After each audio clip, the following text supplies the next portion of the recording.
Well, hello and welcome to our video today. We're going to be customizing a Chevrolet Chevelle. And it starts off as a race car with stripes and tampos and a big engine, Hot Wheels logo on the rear quarter panel. And you can see it also has grayish tires. They're not totally black. And you've got yellow stripes on those tires with sort of a grayish wheel or rim.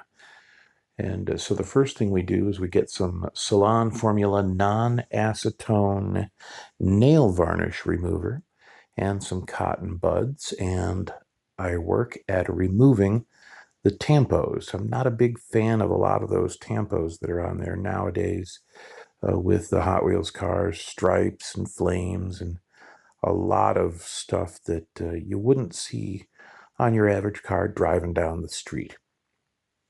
And the goal of this particular customization is to make it look like it is a beat up family car or a work car that somebody has been driving for a long time. Maybe they're the third owner of the vehicle, and it has gotten a lot of use on salty Michigan roads. And so the non-acetone nail varnish remover clogs up pretty quickly. You can see the crud on the cotton bud. So you switch it over to the other side and you keep rubbing. And in addition to going back and forth on the tampos, you spin it as well. And do be careful near the door jambs or anywhere where you've got body panel lines. Those tend to have thinner base paint, and you might end up wiping that away as well. Oftentimes what I'll do with that is I'll just put a dollop of the nail varnish remover and scrape into the door jamb lines with a toothpick. And so we get all of the tampos off, and I like to make sure that I wipe it down with a wet cotton bud and double check any marks where there were things left over with that toothpick again, and dry it off on my pant leg and make sure that everything is set. And so there you see all of the paint marks on my kind of desk slash bar table in my cavern.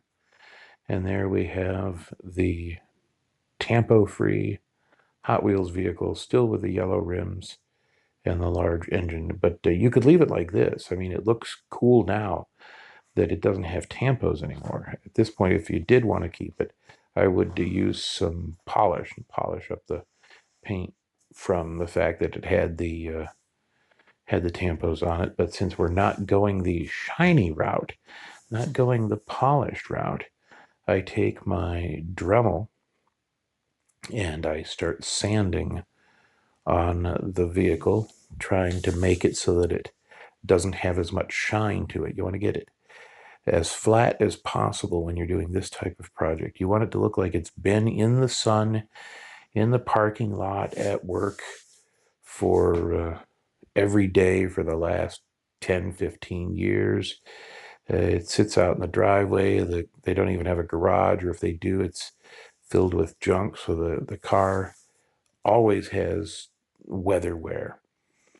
And that's what we're emulating with the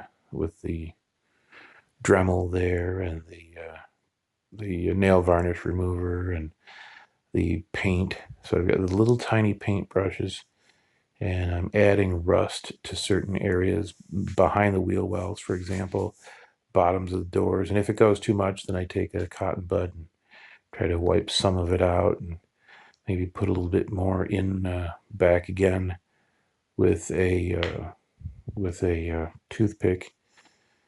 And then you go back to the little paintbrush and just keep adding it. And so I've got the bottom of the door there, kind of behind the wheel wells. And I think I add a little bit more here. And then I've got the larger paintbrush in the background where I add speckles of rust paint to try and make it look like it's just got, the cracking, say, roof where you start to see little speckles of rust from sun damage on the top of the vehicle or whatever. Just various methods for making it look like it's a lived in, worked in, loved on, tired Michigan, Southeast Michigan car. And so you got some rust in the bottom there. And in addition to the paint rust, which I use like a Humbrol dark, medium dark rust. I forget exactly what the number of the Humbrol rust is, but they have a couple of good rusts. And you can see coming up the color of it inside the cap. I use a toothpick and maybe make a few parts where it looks like the rust is dripping, and then seal it up so that it doesn't dry out.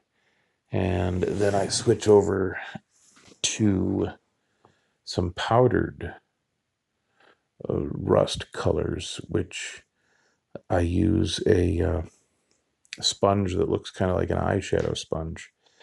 I use a lighter orange and a darker orange, or a darker brown actually. So the lighter orange rust is just labeled rust in the kit, and then there's the dark rust as well. And the lighter rust I tend to use where the rust on the vehicle would be newer rust, so the top. But then I go over the whole thing. I like the way the orange rust sticks to the painted rust that I did earlier.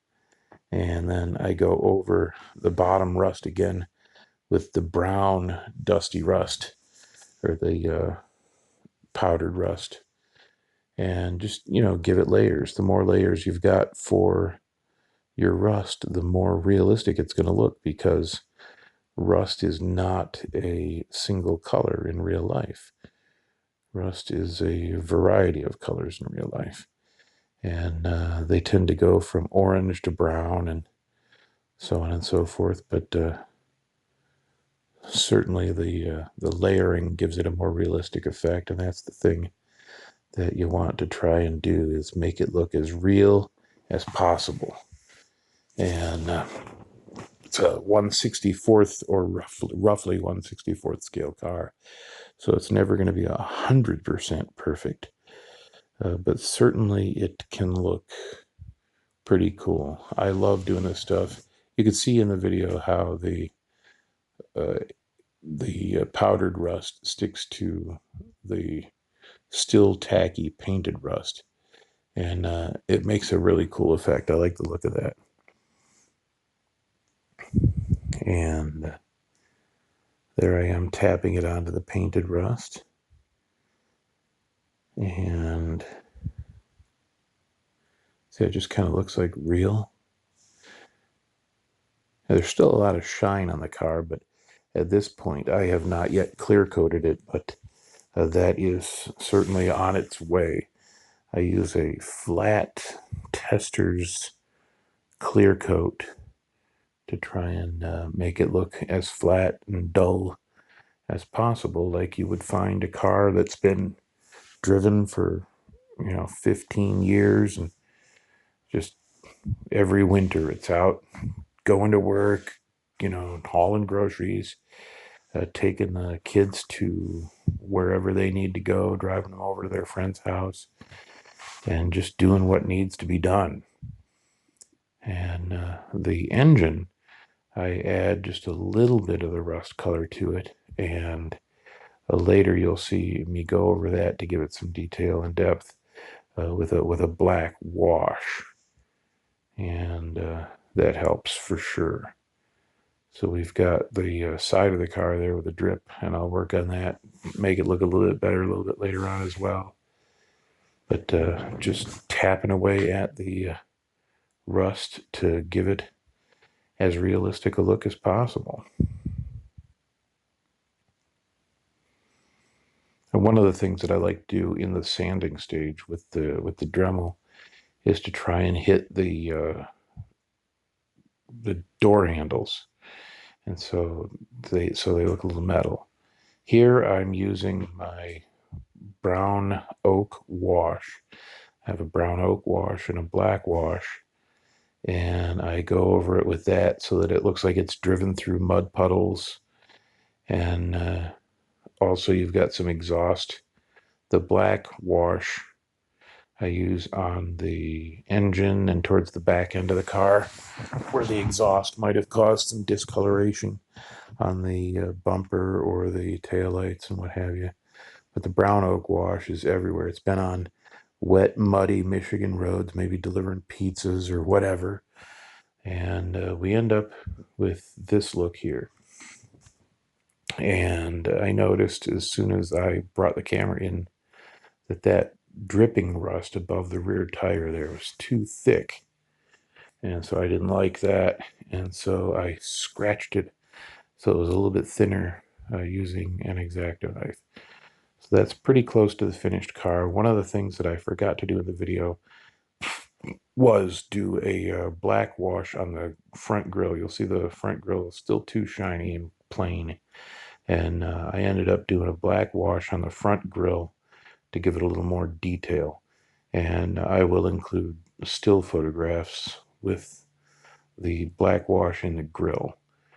And we're just about to the end of the video here, but that's how I do a customization of a miniature car. I hope you enjoyed this video, and be sure to click like and all that other crap that people say.